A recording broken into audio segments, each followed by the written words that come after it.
Damascus, Syria, the 14th day of September, 1260. The stone floor of the citadel's underground chamber gleams wet in lamplight, not from water. A woman kneels in the center of the room, hands bound behind her back with silk cord. The silk is a deliberate choice. It leaves no marks. Her name is Catherine of Acre, 23 years old, daughter of a Frankish merchant who made the mistake of believing his trading contracts would protect his family when the Mamluk armies arrived at the city gates 3 months earlier. She is not alone. 17 other women line the walls, standing with their backs pressed against cold limestone. They range in age from 14 to 42. All Christian, all captured during the same campaign, all waiting to discover which of the 3 doors in this chamber they will be taken through. Each door leads to a different fate. The women do not yet know what those fates are, but they have learned enough in the past 90 days to understand that the Mamluks approach human acquisition with the same systematic precision they apply to military conquest. A man enters through the center door. He carries no weapons. He wears the simple robe of a royal steward, but the difference shown to him by the guards reveals his true authority. His name is Amir Tashamor, and his role within Sultan Bayar's administration is one that most histories prefer to forget. He oversees the integration of captured populations into the Mamluk economic and social structure. Integration is the word used in official documents. The reality contains layers of calculation that would take hours to fully comprehend. Tashamor walks past Catherine without looking at her. He stops in front of a younger woman, perhaps 16, with the distinctive features that mark her as Armenian rather than Frankish. He speaks to her in Arabic. She does not understand. He repeats himself in Armenian. Her face drains of color. She shakes her head. He nods to a guard who takes her arm and leads her toward the left door. The door opens. Through it, Catherine glimpses a courtyard where dozens of women sit in rows, heads bowed, while other men in official robes examine them with the practiced efficiency of livestock merchants evaluating breeding stock. The door closes. Tashamor continues down the line. His selections follow patterns that become clear to Catherine as she watches. Age matters, origin matters, physical condition matters most of all. But there is something else he evaluates, something less tangible. He asks each woman a question in her native language. The question varies, but the underlying test remains constant. He is measuring their capacity for transformation. The Mamluks built an empire on transformation. They themselves were transformed from enslaved boys into the most formidable military force of their era. They understand with ruthless clarity that human beings can be systematically reshaped given the right combination of time, technique, and total control over environment. What they did to captured women was not random violence. It was engineered conversion, the deliberate destruction and reconstruction of identity according to precise specifications that served economic, political, and social functions within their expanding state. Tonight you will discover what that systematic transformation involved. The specific procedures, the calculated time frames, the infrastructure built to process thousands of women annually, the psychological techniques that broke resistance without leaving visible damage, the markets that distributed human beings across 3 continents, the detailed records that tracked every transaction, and the individual stories of women whose names survived in sources that official histories tried to erase. This is not the sanitized version taught in schools. This is not the romanticized Herm fantasy of Orientalist paintings. This is the documented reality of what happened when one of history's most sophisticated military empires applied its organizational genius to the systematic exploitation of captured populations. Before we continue, understand that what follows is disturbing. It is meant to be. These women existed. Their suffering was real. Their stories deserve to be told without the comfortable distance that centuries provide. If you want the truth about medieval power, conquest, and what systematic oppression actually looked like when implemented by brilliant administrators, you need to hear this. Hit the subscribe button to support a fellow history enthusiast and drop a comment with your location. I'm genuinely curious to see how far these stories reach. Now let us return to that chamber beneath the Damascus citadel and discover what happened when Amir Tashamor finally stopped in front of Catherine of Acre. To understand what Catherine faced, you must first grasp the nature of the Mamluk state itself. The Mamluks were not born to power. They purchased it. Every sultan, every amir, every commander who shaped the medieval Middle East began life as a slave. Young boys, typically captured from Turk tribes in Central Asia or Circassian communities in the Caucasus, were bought by Egyptian and Syrian rulers and subjected to intensive military and religious training. By their 20s, these former slaves had become elite warriors. By their 30s, many held positions of command, and when the Orbid dynasty collapsed in 1250, it was a Mamluk who seized the throne. This created a paradox at the heart of their society. The ruling class consisted entirely of men who had been enslaved, trained, and transformed into something new. They viewed transformation through bondage, not as atrocity, but as proven methodology. If boys could be systematically converted into warriors, then surely captured populations could be systematically converted into whatever the state required. And the state required much. The Mamluk Sultanate at its height controlled Egypt, Syria, Palestine, and Western Arabia. It defended Islam against Mongol invasion from the east and Crusader encroachment from the west. It managed the holy cities of Mecca and Medina. It dominated Mediterranean trade. This vast administrative and military apparatus demanded constant replenishment of human resources at every level: soldiers, servants, artisans, laborers, concubines. The systematic acquisition and processing of captured peoples became as essential to Mamluk survival as tax collection or grain storage. The infrastructure they built to manage this would impress modern logisticians. Damascus alone contained 7 major processing centers by the late 13th century. These were not prisons. They were transformation facilities, each designed for specific categories of captives. The Citadel complex, where Catherine waited, held high-value acquisitions, individuals whose background, education, or physical attributes marked them for specialized placement. Other facilities handled volume processing, converting thousands of war captives into the labor force that built roads, maintained irrigation, and staffed the growing cities.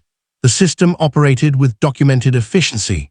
Contemporary sources describe standardized procedures. Medical examination within 24 hours of arrival. Classification based on age, origin, physical condition, and assessed capability. Assignment to transformation track. Initial processing period of 60 to 90 days. Final placement. Records tracked each individual through the system. Losses were calculated. Productivity was measured. The mammals approached human acquisition with the same systematic thinking they applied to military campaigns, but women presented unique considerations. Male captives offered straightforward utility: labor, military service for those deemed suitable, craft work for those with skills. The pathways were clear. Women required more complex calculation. Their value derived from multiple functions simultaneously: reproductive capacity, domestic service, status signaling, economic exchange, and something else. Something that records document but modern sensibilities struggle to process without flinching: cultural erasure as demonstration of conquest. When Mamluk armies took Christian territories, they were not simply acquiring land. They were eliminating rival power structures. Christian communities in Syria, Palestine, and Armenia had maintained distinct identities for centuries. They had their own churches, their own laws, their own marriage customs. They represented alternative sources of loyalty, potential resistance, future rebellion. The systematic integration of their women into Mamluk households served multiple purposes. Simultaneously, it removed the next generation of Christians from the population. It demonstrated total victory. It provided tangible reward to soldiers and officers. It generated revenue through slave markets, and it destroyed community cohesion more effectively than any massacre. This was policy, not chaos. Contemporary administrative documents reveal the calculation behind it. Regulations govern the distribution of captives. Officers received first selection based on rank. Common soldiers received assigned shares. The state claimed a fifth of all acquisitions. Local governors could purchase captives at fixed rates. Markets handled surplus. The entire system operated under legal frameworks derived from interpretations of Islamic law regarding prisoners of war and slavery. The women caught in this system faced transformation procedures refined over decades of practice. The Mamluks had learned from experience what methods worked: how to break resistance without destroying utility, how to erase previous identity while building new compliance, how to maximize economic return while maintaining social control. They had developed techniques that combined psychological manipulation with physical constraint, always calculated to achieve specific outcomes. Catherine of Acre, kneeling on that wet stone floor, was about to experience the culmination of this systematic thinking. When Amir Tashtamor stopped in front of Catherine, he asked his question in Frankish French. His accent was perfect. This detail matters. The Mamluks did not merely conquer, they studied. They learned the languages of their enemies. They understood Christian social structures well enough to exploit them. "Can you read?" he asked. Catherine hesitated. In that moment of hesitation, she made a decision that would determine everything that followed. She could lie, claim ignorance, hope that illiteracy might make her less valuable, might lead to assignment to some less terrible fate than whatever awaited educated captives. But something in Tashamor's eyes suggested he already knew the answer. Her father had been a merchant. Merchants taught their children to read. Lying would only demonstrate that she lacked judgment. "Yes," she said, "French and Latin, some Arabic." Tashamor's expression did not change, but something shifted in his posture. He gestured to a guard who brought a wooden tablet covered in wax. On it, someone had written a sentence in Arabic script. Tashamor held it toward Catherine. "Read this," he commanded. She studied the words. The script was formal, classical, a line from religious poetry. She read it aloud slowly, her pronunciation uncertain but comprehensible. Tashamor took the tablet back. He made a mark on the parchment he carried. Then he moved to the next woman without another word. Catherine did not know it yet, but she had just been selected for the right door, not the left, which led to the processing courtyard and eventual distribution to military households as domestic servants, not the center, which led to immediate sale in the Damascus slave market. The right door led to something else entirely, a transformation track reserved for a specific category of captive.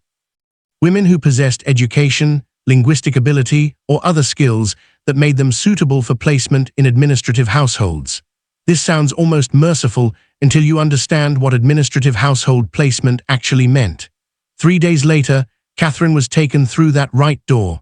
She found herself in a different kind of chamber, smaller than the first, its walls covered with carpets that muffled sound. 5 other women waited there, all selected by the same criteria, all educated, all multilingual, all young enough to be malleable. An older woman entered. Her name was Sophia, and she had once been exactly where Catherine now stood. 20 years earlier, she had been captured during a raid on Armenian territory. She had been processed through the same system. She had survived the same transformation. Now she served as instructor for new acquisitions deemed suitable for specialized placement. What Safia taught over the next 60 days was systematic eraser paired with systematic reconstruction. The first week focused on language, not learning Arabic, though that continued. Rather, forgetting how to speak in ways that signaled Christian identity, certain phrases had to be eliminated from their vocabulary. References to Christian prayer, appeals to saints, even the casual invocations that Christians used without thinking, God willing, was acceptable. Christ preserve us was not. Sophia listened to their conversations with each other, correcting, always correcting, until the linguistic markers of their former faith vanished from their speech. The second week addressed body memory, how they moved, how they held themselves. Christian women carried themselves differently than Muslim women of equivalent social status. The differences were subtle but visible to trained observers. Posture, gesture, the way they lowered their eyes or failed to. The transformation required rebuilding these physical habits from the foundation. They practiced for hours each day, walking, sitting, standing, responding to commands. The repetition was deliberate.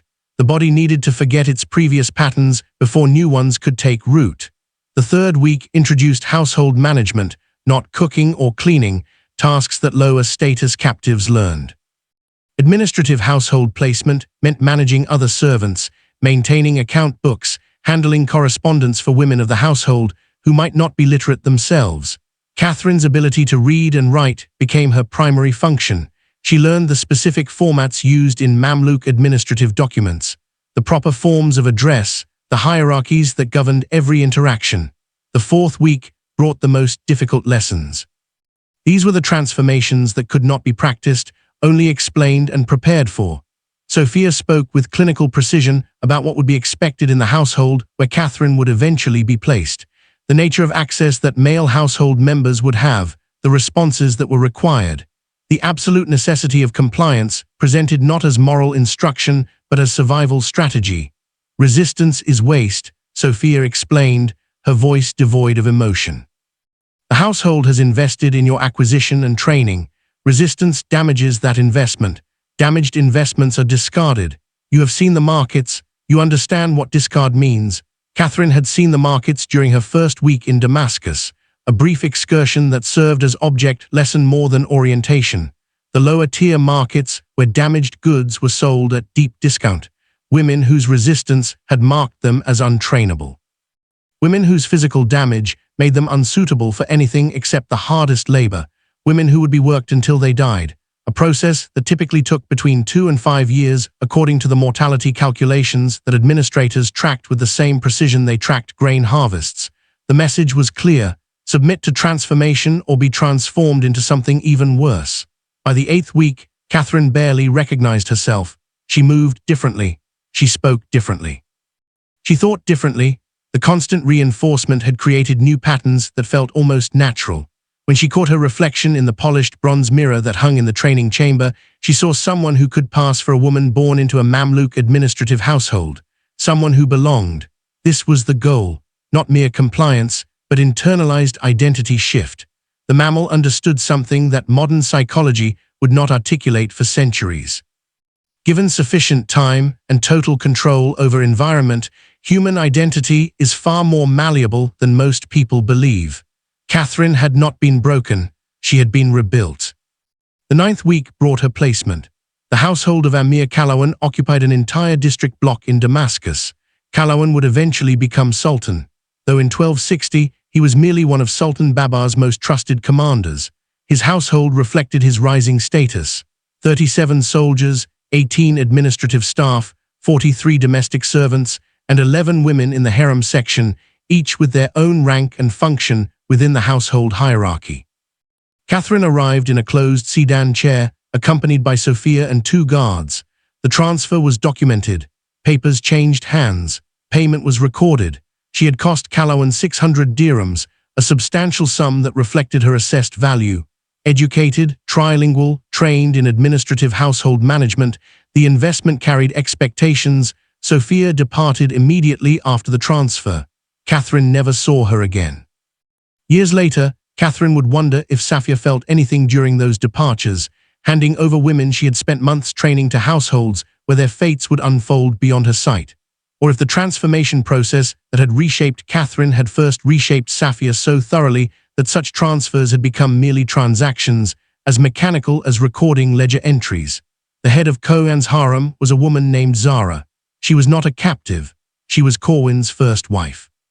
Married when they were both young before his military career elevated him to command rank. She ran the women's quarters with efficiency that matched any military commander's management of troops. Every woman had a function. Every function supported the household's operation. Hierarchy was absolute. Catherine's function was correspondence management. The women of prominent Mamluk households maintained extensive social networks through written communication, marriage negotiations, gift exchanges, political intelligence. All of this required someone who could write in multiple languages, who understood formal composition, who could be trusted with sensitive information. Catherine's training made her perfect for this role. For the first month, the work was exactly as described. She sat in a small room off the main harem courtyard, writing letters as dictated by Zara or the 2 other senior wives. The content was mundane: invitations, thank you notes, inquiries about silk merchants. She wrote in beautiful script on expensive paper. She sealed the letters with wax. She filed copies in the household records. The work was boring. Boring was safety. Boring meant her value derived from skills that would remain useful for years. Boring meant the investment in her training would be protected. This lasted until Kalawan's 3rd son turned 18 and his father decided it was time to complete his education in all matters that a man of rank needed to understand. The system had a term for this. The sources record it without commentary. Young men of military households were expected to learn governance, warfare, and what was called household management. Household management included intimate knowledge that could not be acquired from wives of equivalent status. The solution was systematic. Junior wives or specifically designated servants provided this education. The practice was common enough that it generated no scandal. It was simply how things worked in households that could afford multiple women. Catherine learned she had been selected for this function on a Thursday evening when Zara summoned her to the courtyard after the final prayer. Zara explained with the same clinical precision that Sophia had used. This was an honor. This reflected confidence in Catherine's training. This demonstrated that she had successfully integrated into the household. Resistance would indicate failed training and result in reassignment. Reassignment meant the lower markets. Catherine remembered what followed over the next 3 years was systematic. Cowan's son visited her quarters twice weekly on a fixed schedule. The encounters followed patterns that had been explained to her during her training. She was expected to be compliant but not enthusiastic, responsive but not initiating, present but somehow absent. The emotional disconnection was the point. These were not relationships, they were educational procedures. Catherine developed the dissociation techniques that women in her position had developed for generations. The ability to observe herself from outside, to be present in body while sending her consciousness elsewhere. She perfected the art of performing required responses while thinking about letter composition, about Arabic grammar, about anything except what was actually happening in that small room twice each week. The Mamluks had calculated this too. They understood that women in such positions needed psychological survival mechanisms. They did not discourage dissociation. They encouraged it. Women who could mentally separate themselves from physical experience were more durable, more sustainable, better long-term investments. The system preferred women who could endure indefinitely over women who broke quickly and required replacement. During the day, Catherine continued her correspondence work. She became extraordinarily skilled. Her calligraphy was admired throughout Damascus. She could compose in 4 languages with equal facility. She managed sensitive negotiations regarding marriage alliances with a diplomatic subtlety that impressed even Zara. Her value increased year by year. At night, twice weekly, she reported to the small room and performed the function for which she had also been acquired. The duality was the system working exactly as designed. Women who provided multiple forms of value simultaneously represented optimal return on investment. Catherine was correspondence clerk and educational resource. Both her literacy made her useful during daylight hours. Her controlled availability made her useful during designated evening hours. She was from the household management perspective a success story of the acquisition and training process. From Catherine's perspective, she was surviving month by month, year by year. She learned not to count the days. Counting made time feel endless. Instead, she marked time by external events.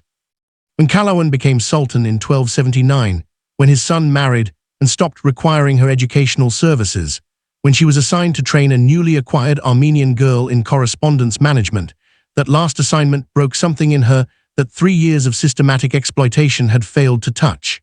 Looking at the Armenian girl, freshly processed through the transformation system, seeing her own past reflected in terrified eyes, Catherine realized she had become Sophia. She was now the instructor, the one who would train the next acquisition to accept what Catherine had accepted, the one who would explain with clinical precision what functions the girl would perform. She could not do it. If you're still listening, comment number 1 below to let me know you're here and subscribe to the channel to show me your support if you haven't already. Now, let's continue. Household maintained a tradition that senior members could petition the Sultan directly during the weekly public audience. This was a legitimizing practice, a way for the ruling Mamluks to demonstrate their accessibility despite their absolute power. Most petitions were mundane tax disputes, inheritance claims, commercial disagreements. They were heard, decided, recorded. Catherine attended these audiences as part of her administrative duties. She took notes on petitions for the household records. She had done this dozens of times. No one paid attention to her. She was furniture, another piece of the vast administrative apparatus that kept the Mamluk state functioning. On the 3rd day of October 1284, Catherine stood during a pause in petitions and spoke directly to Sultan Kalawan. The chamber went silent. Women did not speak at public audiences unless specifically called upon. Certainly not women from the harem section of households. Certainly not about their own situations. The violation of protocol was shocking enough that the guards did not immediately stop her. Catherine spoke in perfect Arabic. She had rehearsed this for weeks. I petitioned for manumission on the grounds that I have served the Amir's household with distinction for 12 years, have provided valued services, including the training of his staff, and have performed all required functions without resistance or complaint. I request transfer to the status of freed servant with continued employment in the correspondence office. The petition was legally sound. Islamic law regarding slavery included provisions for manumission after long service, particularly for enslaved persons who had demonstrated exceptional utility and compliance. Catherine had researched extensively. She had found precedents. She had documented her own value through the correspondence records she had maintained. She had also done something unprecedented. Enslaved women did not petition for their own freedom. They certainly did not do so in public audience, where refusing the petition would require Calawan to publicly explain why a woman who claimed to have served faithfully for 12 years did not deserve consideration. The calculation was deliberate. The setting was tactical. The legal framework was solid. Catherine had applied everything she had learned about Mamluk administration, about Islamic jurisprudence, about household hierarchy to construct a petition that was difficult to refuse without appearing unjust. Calawan stared at her for a long moment. His face revealed nothing. Then he turned to his chief cadi, the Islamic judge who advised on legal matters. "Is this petition legally formulated?" he asked. Badi reviewed the precedents Catherine had cited. He checked them against his own records. Finally, he nodded. "The petition is sound," he confirmed. "Manumission after faithful service is prescribed. The petitioner has documented her service. The household has benefited from her labor. The legal requirements are satisfied. Calawan could have refused anyway. Sultanic authority superseded legal niceties when necessary, but refusing would have implications. It would suggest that faithful service meant nothing. That the legal frameworks he claimed to uphold were empty formalities. That the Mamluk state built on systematic transformation and earned advancement did not actually reward merit. He granted the petition. Catherine was freed that afternoon. The documentation was prepared. The official seal was applied. She was transferred to paid employment in the correspondence office at a salary of 12 dirhams per month. She was assigned a small room in the administrative wing of the compound. She was no longer anyone's property. The cost was everything else. She could never return to a Tre. The Frankish territories were gone, conquered. Her family was dead or scattered. She had no community except the Mamluk system in which she had been embedded for over a decade. She had no identity except the one that had been built during those 60 days of training. She was free in a technical sense, but freedom meant only that she could not be sold. She still lived in the same household. She still performed the same work. She still existed entirely within the structure that had acquired and transformed her, but she had chosen that mattered. The petition had been her decision. The words had been her composition. The outcome had resulted from her action. After 12 years of having every moment dictated, every function assigned, every response required, she had exercised agency. The victory was microscopic but real, and the Armenian girl she had refused to train was transferred to a different household where someone else completed the process Catherine had started. This haunted her more than anything that had been done to her. The girl had been reassigned because Catherine had failed to perform her instructional duties. Had the reassignment led to better or worse circumstances, Catherine would never know. The not knowing was its own punishment, a reminder that even her rebellion had consequences she could not control. While Catherine's story followed one track through the Mamluk acquisition system, thousands of other women moved through different pathways. The most direct pathway was the slave market. Damascus hosted 3 major markets during the period of Mamluk expansion, each specialized in different categories of human merchandise. The northern market handled bulk acquisition from military campaigns. This was where prisoners of war were processed immediately after capture. The market operated with brutal efficiency. Captives were examined. Prices were set based on age, physical condition, and origin. Soldiers and officers made their purchases. The transactions were completed within days. This was the pathway for the majority of Christian women captured during Mamluk expansion into Crusader territories.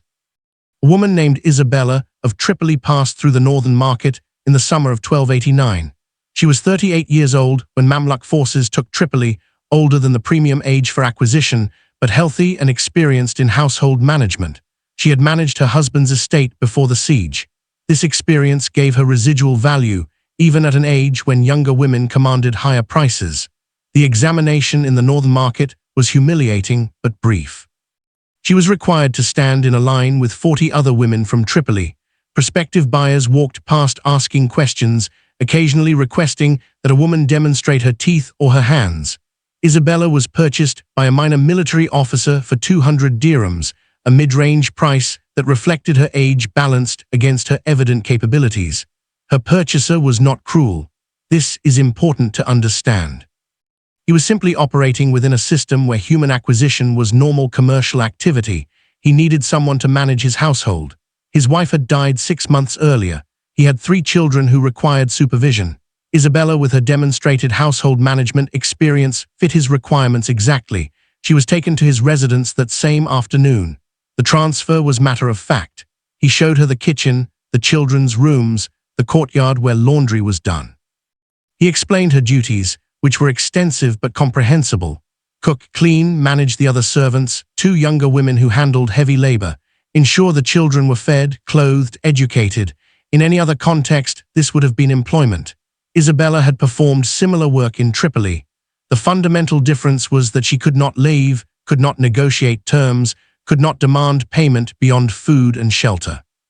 The distinction between service and servitude was not in the labor itself, but in the total absence of alternative options. Isabella adapted because adaptation was survival. She cooked meals using ingredients that were subtly different from what she had used in Tripoli. She learned Arabic by necessity, picking it up from the children and the other servants. She managed the household with the same competence she had demonstrated in her previous life, because competence earned a measure of security. The officer appreciated her efficiency. He was even kind in his way, allowing her extra food during holidays, never striking her even when mistakes were made. From his perspective, he had made a good purchase. The household ran smoothly. The children were well cared for. The return on his 200 dirham investment was excellent. From Isabella's perspective, every moment of every day was service to the people who had destroyed her city, killed her husband, and scattered her own children to fates she would never know. But expressing that perspective served no purpose. She learned to bury it beneath the performance of competence. She survived 18 years in that household. When the officer died, his eldest son inherited her along with the other household assets. She continued the same work for the next generation. She became in her way a piece of permanent infrastructure as embedded in the household as the stone walls or the olive trees in the courtyard. The market had processed her efficiently. She had been assigned. She had adapted. The system worked exactly as designed. Not all captured women passed through public markets. A specialized trade existed for specific categories of acquisition. Women with rare skills, women of notable beauty by the aesthetic standards of the era, women from particularly prestigious families whose captivity served symbolic purposes. These entered a different pathway. The merchant quarter of Cairo contained establishments that handled such trade. These were not open-air markets, but private residences where carefully curated inventories were shown to select clients. The merchants who operated these establishments maintained networks across the Mamluk territories, paying agents to identify premium acquisitions before they reached public markets. A woman named Elena of Antioch entered this specialized trade in 1287. She was 19 years old, daughter of a minor Crusader nobleman whose family had held lands in Syria for 3 generations. When Mamluk forces took their fortress, Elena's father was killed in the fighting. Elena and her 2 sisters were captured alive. The capturing commander recognized their potential value. Crusader nobility commanded premium prices in the specialized trade. He sent word to a merchant in Cairo named Rashid Ibn Ahmed, who maintained an establishment that catered to the highest tier of Mamluk society. Rashid sent an agent who negotiated directly with the commander. The transaction was completed before the sisters ever saw a public market. They were transporting to Cairo in relative comfort. This was calculated preservation of merchandise value. Damage from travel would reduce price. They traveled in covered wagons with adequate food and water. They were not mistreated. Mistreatment would show. Rashid's establishment occupied a large residence near the citadel. The ground floor held administrative offices. The second floor contained training rooms where new acquisitions learned the presentation skills required for premium sale. The third floor housed the women currently in inventory. Elena and her sisters were taken to the third floor and assigned to private chambers. Over the next 4 months, they received training that was more intensive than what Catherine experienced. Premium acquisitions required premium presentation, language instruction, department training, musical skills, conversational arts. The goal was to transform captured Crusader nobility into women who could hold sophisticated conversations with the scholars and administrators who formed the highest tier of Mamluk society. The training was not optional, but neither was it brutal. Rashid understood that damaged merchandise lost value. His method was patient, systematic refinement. Each day brought lessons. Each week brought assessments. Progress was monitored. Gaps were addressed. By the end of 4 months, Elena could converse in Arabic with educated facility, could play the ud competently, could demonstrate the social graces expected in elite households. She was then presented to potential buyers during private showings. These were elaborate affairs. Rashid would host a dinner for a select client. After the meal, Elena and 2 or 3 other premium acquisitions would be brought to the reception room.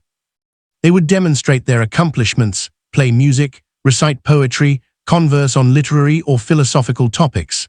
The buyers could observe their presentation skills, their poise, their training. Elena was purchased by a senior administrative official for 1,000 dirhams, a price that reflected both her noble origin and her successful training. She was taken to a household where her function was primarily social.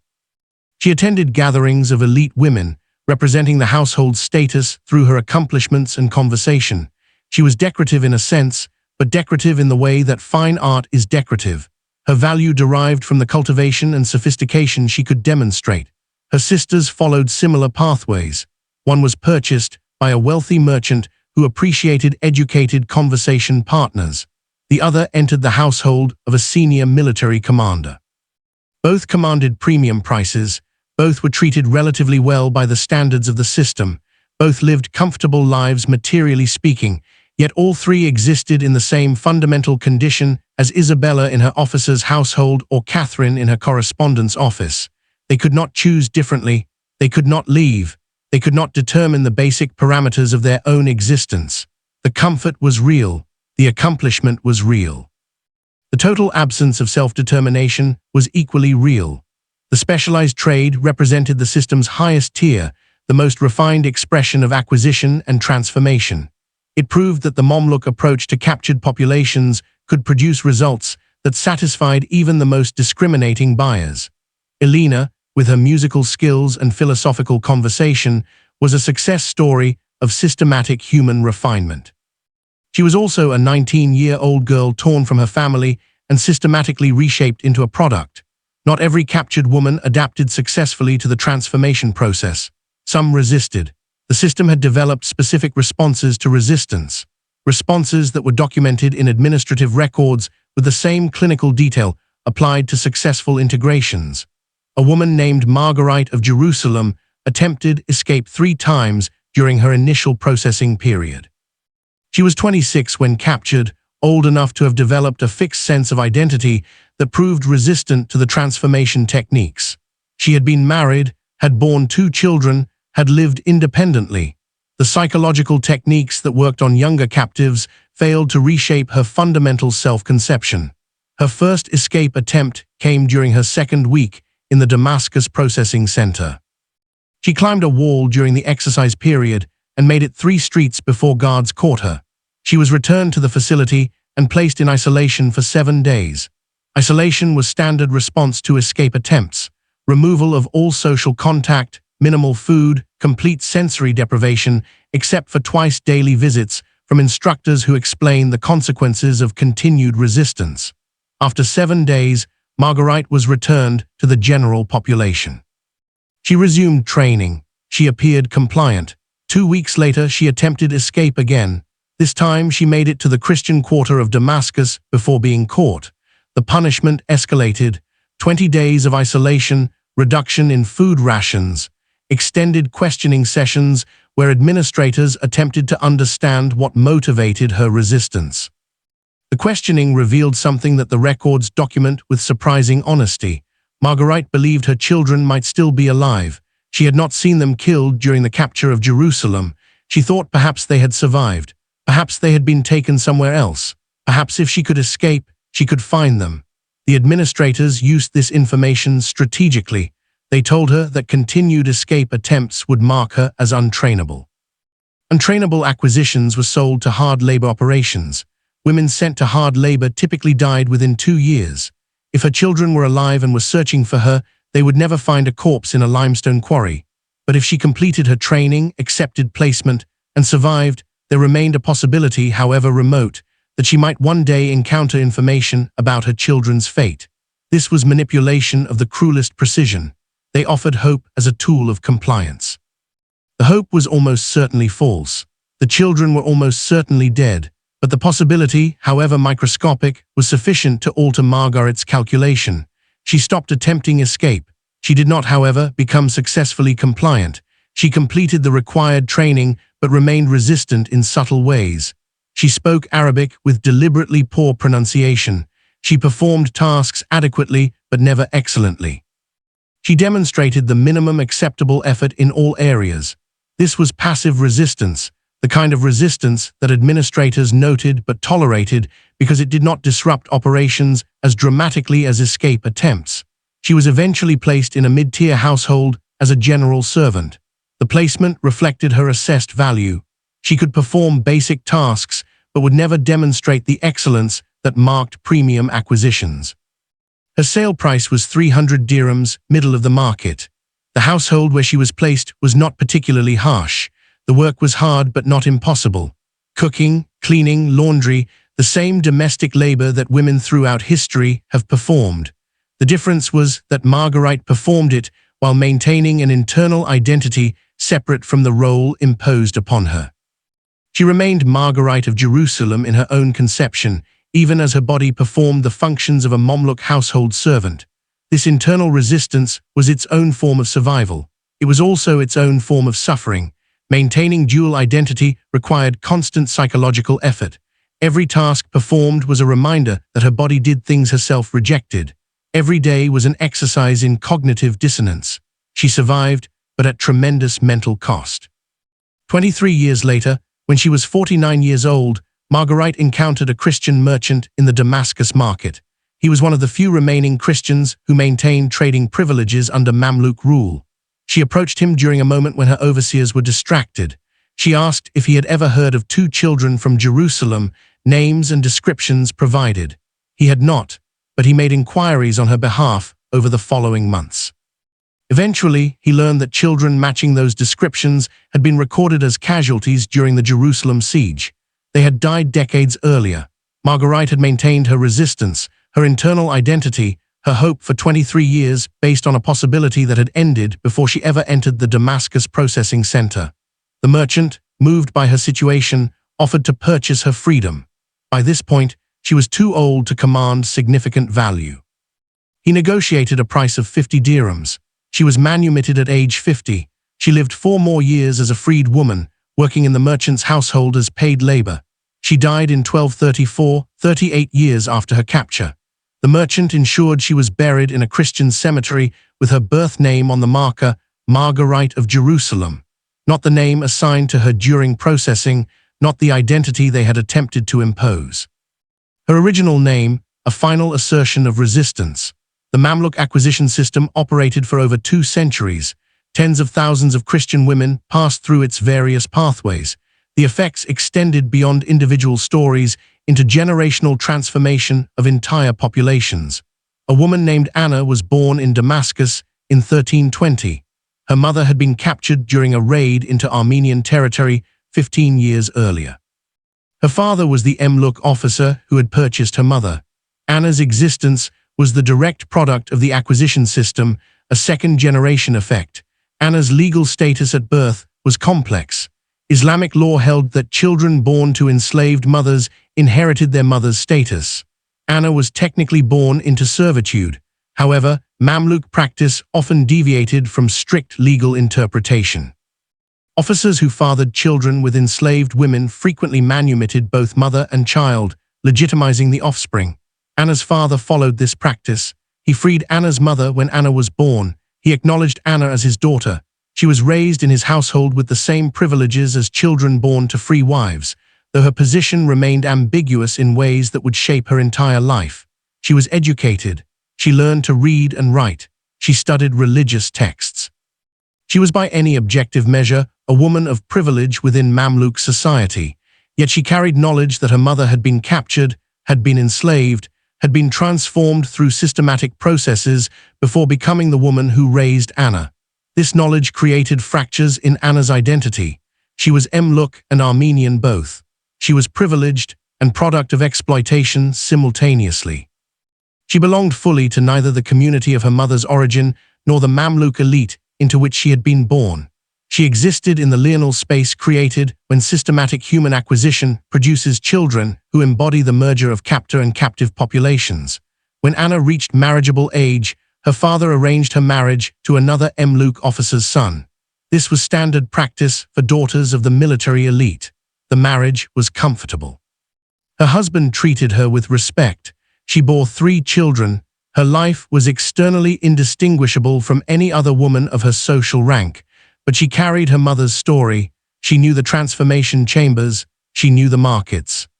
She knew the systematic nature of acquisition and processing because her mother had described it with the clinical precision of someone who had survived by understanding every detail of the system. And when Anna's daughter reached adolescence and began asking questions about her grandmother's origins, Anna had to decide what to tell her. She could sanitize the story presented as tragic but distant history. Or she could explain the truth that their family existed because a complex system of military expansion and human acquisition had seized her mother and processed her through transformation facilities before selling her to Anna's father. Anna told the truth. She felt her daughter deserved to know, but the telling damaged something between them. Her daughter looked at her differently afterward, saw her as the product of violence rather than simply as mother. The knowledge created the same fracture in the next generation that Anna herself had carried. This was the generational effect. The Mamluk system did not simply affect the women who were captured. It affected their children and their children's children. It created families whose very existence emerged from systematic exploitation, families who could never fully escape the circumstances of their origin. By the 15th century, Damascus and Cairo contained thousands of families with similar origins.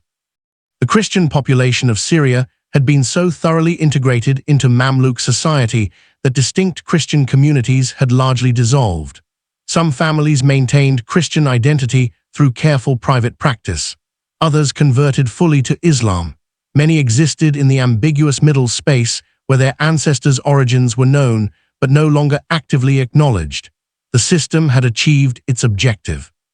Christian communities that might have resisted Mamluk rule had been systematically absorbed into the population. The acquisition and transformation of women had over generations eliminated alternative sources of loyalty and identity. What military conquest began, systematic human acquisition completed. The infrastructure that enabled this system was vast and sophisticated. Understanding its full scope requires looking beyond individual stories to the administrative apparatus that made such systematic processing possible.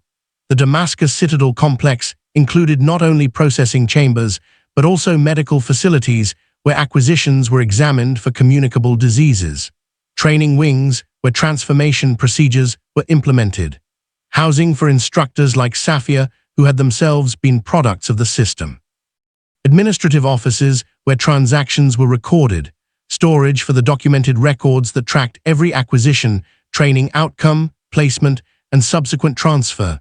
This infrastructure was replicated across every major Mamluk city. Cairo's system was even more extensive than Damascus. Secondary cities like Aleppo and Alexandria maintained smaller but functional facilities. The coordination between these sites was documented. Acquisitions could be transferred between cities based on demand. Premium acquisitions from Damascus processing centers were sometimes sent to Cairo for specialized training. Women who proved difficult to place in one market were transferred to others. The economic scale was enormous. Contemporary records suggest that the acquisition and processing system generated revenue comparable to the textile trade in its importance to the Mamluk economy. Prices ranged from 50 dirhams for damaged goods to over 1,000 dirhams for premium acquisitions. With thousands of women processed annually during periods of military expansion, the total economic activity was substantial. The system also served military purposes beyond simple revenue generation. Distribution of captive women to soldiers was a form of payment that supplemented monetary compensation. Officers could select captives as reward for military success. This created incentive structures that encouraged aggressive prosecution of campaigns into Christian territories. The promise of human acquisition motivated military action. Legal frameworks supported every aspect of the system. Islamic jurisprudence regarding prisoners of war and slavery provided the foundational legitimacy. Mamluk administrators developed supplementary regulations that specified procedures, rights of various parties, obligations of owners, and conditions for manumission. These legal structures were not merely theoretical. They were actively enforced through religious courts and administrative oversight. The psychology that enabled mass participation in this system is perhaps the most disturbing element to examine. Tens of thousands of individual Mamluks participated. Officers who made selections in processing centers, soldiers who made purchases in markets, administrators who maintained the records, guards who prevented escapes, instructors who implemented transformation procedures, household members who supervised daily labor. These were not monsters. They were ordinary people operating within a system that had normalized human acquisition through institutional practice and legal sanction. They viewed their participation as normal commercial activity. They could purchase women in markets the same way they purchased livestock or textiles because the system had made such transactions routine. This normalization was achieved through several mechanisms. Religious justification provided moral cover. Economic incentives made participation profitable. Legal frameworks made everything procedurally correct. Social acceptance removed stigma, and the systematic nature of the entire apparatus created psychological distance between participants and the human reality of their actions. The guard who returned Marguerite to isolation after her escape attempt was not personally invested in her suffering. He was performing his assigned function within an institutional structure. The administrator who recorded Catherine's sale to Calwan's household was completing bureaucratic paperwork. The merchant, Rashid, who trained Elena for premium sale, was managing inventory. None of them had to confront the full human horror of the system because the system parceled out responsibility into discrete tasks that seemed in isolation merely professional duties. This is how systematic oppression operates at scale. Not through continuous cruelty by sadistic individuals, but through institutional structures that make horror routine and distribute responsibility so thoroughly that no single participant bears psychologically crushing weight. The Mamluks were not unique in this. They were simply highly competent at building and maintaining such systems. Their military and administrative genius, which allowed them to defeat Mongol invasions and control vital trade routes, was the same genius they applied to human acquisition and transformation. The efficiency was the same. The record-keeping was the same. The systematic thinking was the same. The legacy of this system extended far beyond its operational period. When Mamluk power ended with the Ottoman conquest in 1517, the infrastructure was dismantled, but the effects persisted. The Christian communities of Syria never recovered their pre-Mamluk population levels or territorial extent.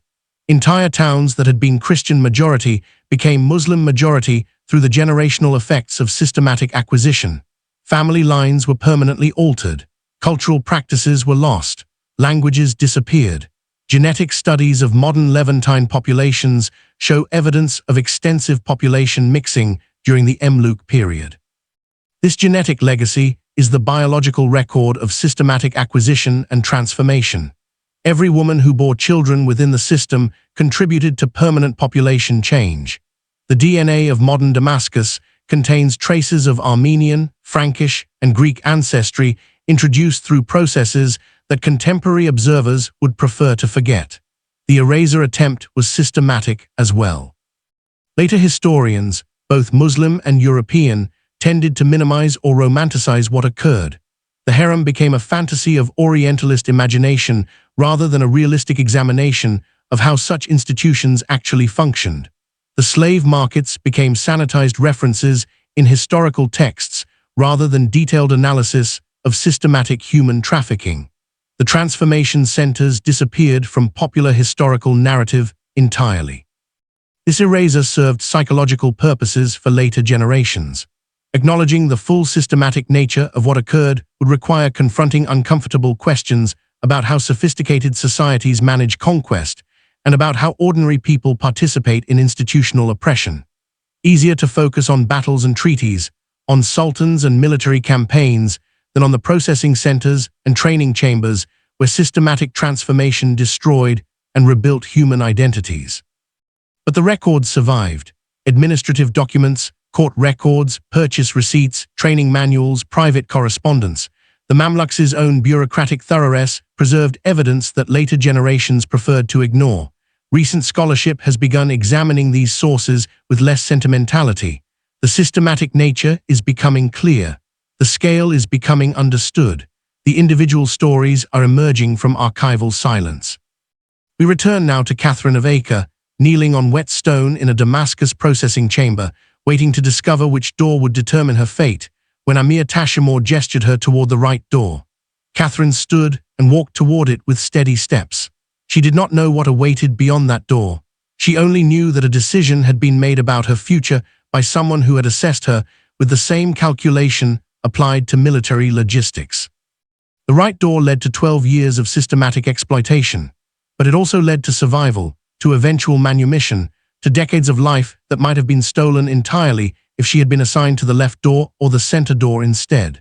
Her education, which seemed such a terrible liability when her father's compound in Acre was overrun, became the skill that preserved her through the systematic transformation process.